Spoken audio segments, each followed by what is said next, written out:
בואו נדבר היום דווקא על סקס. אני פרופסור גורית בירנבוים, פסיכולוגית חברתית, חוקרת מיניות וזוגיות באוניברסיטת רייכמן. כשפנו אליי להתראיין על סקס, הרגשתי לא בנוח. מה פתאום לדבר על סקס עכשיו? ואמרתי לעצמי שאם שאני חוקרת מיניות כל כך הרבה שנים, מרגישה לא בנוח, קל וחומר שאנשים שלא עוסקים בתחום הזה ירגישו קונפליקט. בגלל זה כל כך חשוב כן לפתוח את הנושא ולתת לגיטימציה לכל מנעד החוויות שאנשים חווים כרגע. אנחנו רואים, יצא עכשיו למשל סקר חם מהתנור מאוניברסיטת חיפה ואריאל, שמראה שאנשים מדווחים על ירידה בתשוקה המינית ועל פגיעה בתפקוד המיני שלהם. זה לא מפתיע.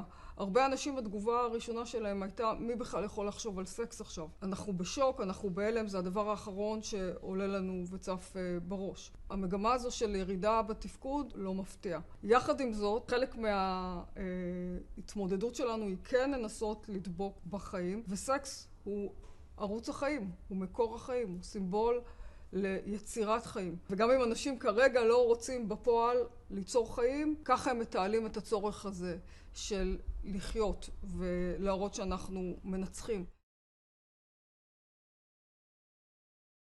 אז אנחנו רואים מנעד מאוד מאוד רחב ומגוון של תגובות לטראומה שעברנו, והכל לגיטימי. כלומר, אנשים צריכים לדעת שהם יכולים לנוע מאיבוד חשק מוחלט דרך רצון לתפקד שנפגע בגלל האסוציאציות האלימות שנקשרות עכשיו ספציפית למין, ודרך דווקא רצון מוגבר לקיים יחסי מין כדי לשכוח את הכאב או כדי לקבל נחמה, כדי להרגיש שאוהבים אותנו ושלרגע הכל בסדר.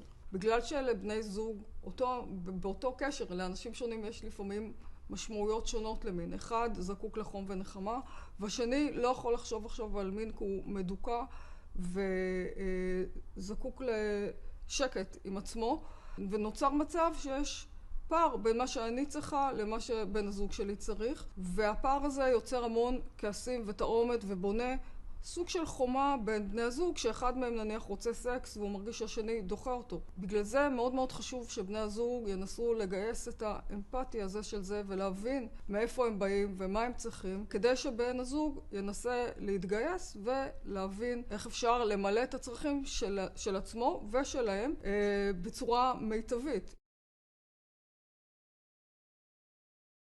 אם מישהו לא רוצה, לא מרגיש שהוא מסוגל לתפקד במיטה כרגע, אז יש דרכים אחרות להביע חום ואהבה ולתת לבן הזוג הרגשה שהוא נחשק ואהוב. אם מישהו כן מחליט שהוא רוצה ללכת לקראת בן הזוג שלו ולגייס גם את עצמו כדי ליהנות מהחוויה ולהיות שם עד הסוף, אז שיעשה את זה מכל הלב ולא ייתן לבן הזוג הרגשה שהוא עושה לו טובה, כי אני חושבת שזה מחבל בכל הרעיון והורס את העונג המיני של שני הצדדים. מה שמעניין זה שהרבה פעמים אחרי מלחמות אנחנו רואים גל של בייבי בום, כי אחרי השוק הראשוני והטראומה שמדכאת אצל הרבה אנשים את החשק לחיות ולחוות את החיים במלואם, מגיע הרגע שאתה רוצה להיצמד לחיים ולהרגיש שאתה מתמודד בצורה קונסטרוקטיבית ומרחיק את עצמך מכל מה שקשור לשכול ולמוות, וסקס זו אחת הדרכים הנפלאות לחגוג את החיים.